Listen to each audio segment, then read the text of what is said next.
If you've spent any time on this channel, you know we've done deep dives on both of these designs, the U-shape, the H-shape.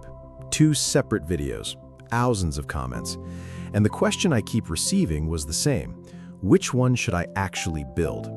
And the honest answer is, it depends on 5 things: your family structure, your lot size, your budget, your climate, and one factor that almost nobody considers until they're already planning: how your family's life is going to change over the next 10 years.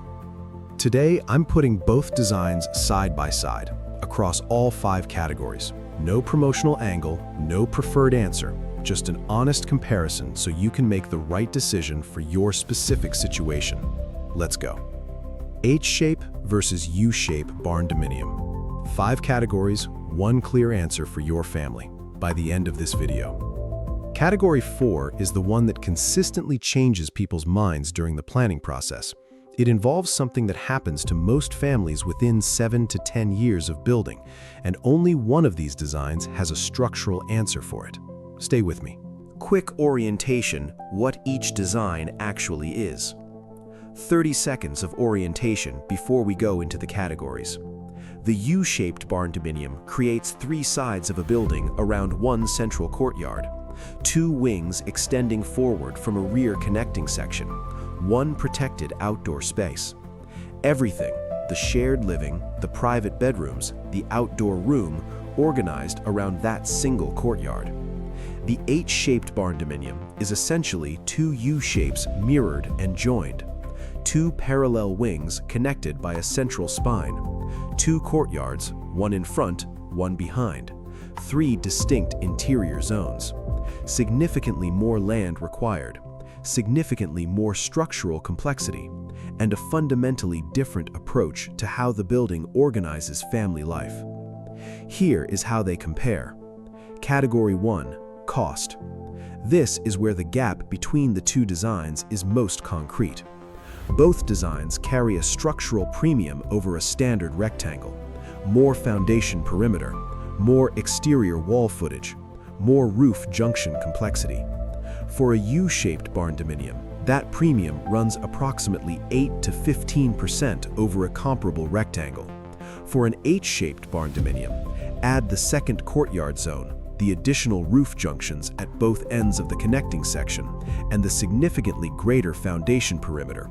The premium climbs to 15 to 25% over a rectangle, and meaningfully more than a U-shape of equivalent square footage. Using verified 2026 pricing data, a finished, move-in ready 2,500 square foot U-shaped barndominium at mid-range standard finish runs roughly $250,000 to $350,000. A comparable H-shaped barndominium at the same finish level and square footage runs roughly $310,000 to $450,000, and that gap widens as finish quality increases. The U-shape wins on cost, not because it's a lesser design, but because it achieves most of the same lifestyle benefits with less structural complexity and less foundation perimeter to pay for. If budget is your primary constraint, the U-shape gives you the majority of what the H-shape delivers at significantly lower cost. That is not a small consideration. Second category: lot size and site adaptability. This one is a deal breaker for a lot of families before any other consideration comes into play. The U-shape spreads in one direction, 2 wings extending forward from a rear section. On a 1-acre rural parcel with standard county setbacks, a well-proportioned U-shaped barndominium fits comfortably. A minimum of 3/4 to 1 acre gives you enough buildable area for a functional courtyard and adequate setback compliance on all 4 sides. The H-shape spreads in 2 directions, 2 wings, 2 courtyards, a connecting spine. The footprint demands both width and depth. Most well-proportioned H-shaped builds need a minimum of 1 to 2 acres of buildable area before the design stops feeling compressed. Narrow lots are a near-automatic disqualifier for the H-shape. Irregular parcels require careful site-specific assessment before committing. If your lot is under an acre, or if road frontage constraints limit your buildable width, start with the U-shape. The H shape needs room to breathe, and forcing it onto a lot that can't accommodate it produces a building that looks like an H on a plan and performs like a tight rectangle in real life. Category 3. Privacy and zone separation. Privacy and zone separation is where the two designs diverge most significantly in how they actually feel to live in. The U-shape creates two zones, the active living wing and the private bedroom wing, connected through the rear section and separated by the courtyard on their facing sides. That separation is real and effective. Acoustic distance between the two wingtips can be 40 to 60 feet depending on courtyard depth. For a family of 4 or a couple with visiting guests, that separation is more than adequate. The H shape creates 3 zones, left wing, right wing, and the central connecting section, each with its own courtyard access and its own acoustic separation from the others.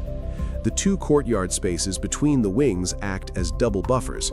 Someone in the left wing tip is acoustically separated from someone in the right wing tip by the full width of both courtyard spaces and the connecting section between them.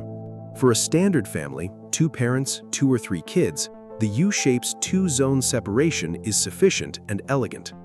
For a multi-generational household, grandparents, parents, adult children, 3 separate daily routines happening simultaneously, the H-shape's 3-zone geometry is purpose-built for the arrangement. According to NAR's 2026 Generational Trends Report, covering purchases from July 2024 through June 2025, 14% of all home purchases were multi-generational, with 41% of those buyers citing caring for aging parents as the primary reason. That 41% figure is the highest recorded since NAR began tracking this data in 2015. For that buyer specifically, the H-shape is not a luxury, it is a structural requirement. 4th category, lifetime flexibility. This is the one that almost nobody thinks about in the planning phase.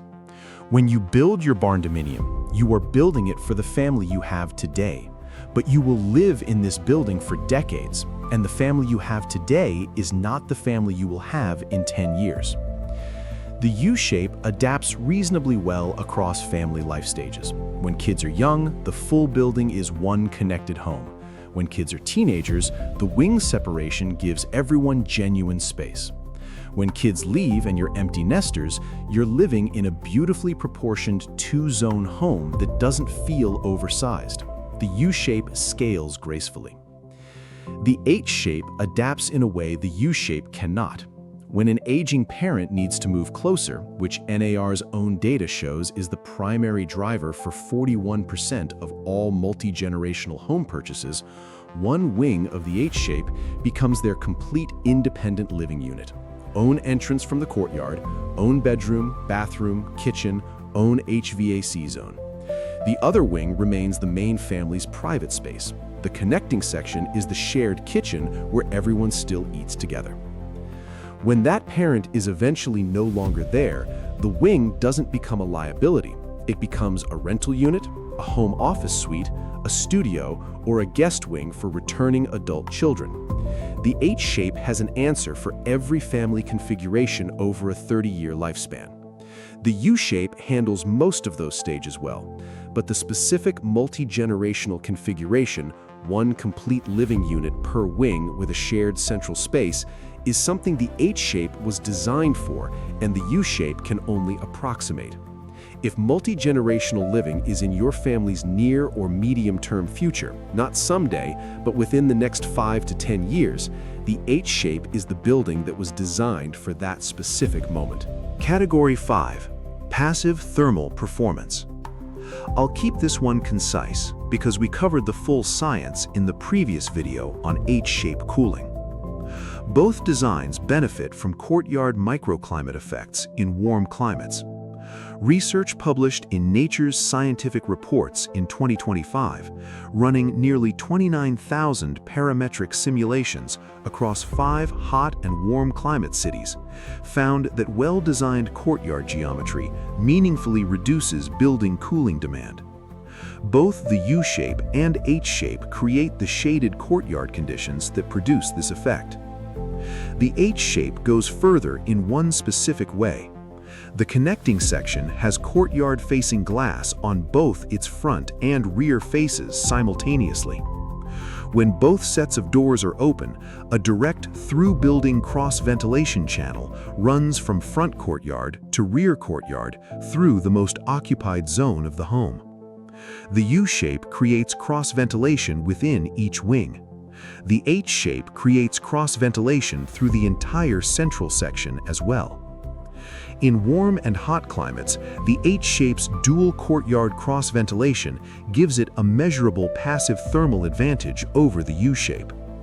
In cooler or temperate climates, the performance difference between the two is smaller, and orientation and insulation specification matter more than courtyard count. The honest verdict. Which one is right for you? Build the U-shape if your lot is under an acre, your budget sits below $320,000 for a 2,500 square foot build at standard finishes, your family is a single household unit without near-term multi-generational needs, and you want a design that delivers courtyard living, zone separation, and architectural character without the structural complexity or land requirement of the H. Build the H-shape if you have 1 to 2 acres minimum of buildable land, your budget can absorb the 15 to 25% structural premium over the U-shape, your family is multi-generational now or will be within the next decade, and you need the building to give genuinely independent living zones to 2 or more family units while keeping them physically connected. The U-shape is the more versatile design. It works for more families on more lots at more budget levels. The H-shape is the more complete design. For the specific family situation it was built for, multiple generations, multiple routines, one shared property, nothing else in the barndominium space comes close. There is no wrong answer here if you match the design to your actual situation honestly. The mistake is falling in love with the H-shape's aerial photograph and building it on 3/4 of an acre with a family of 4 and a budget that needed the U-shape all along. Or choosing the U-shape because it's simpler and discovering 3 years later that mom needs to move in and there's nowhere to put her that gives everyone what they need. Know your family, know your lot, know your 10-year picture. Then choose the design that was built for that reality. Drop a comment and tell me which one you're leaning toward and why, and tell me your lot size and your family situation if you want a straight opinion on whether your instinct is right. I read every comment and I answer every build question personally. If this helped you decide, like it, share it with whoever is making this decision with you, subscribe for more content that goes this deep. See you in the next one.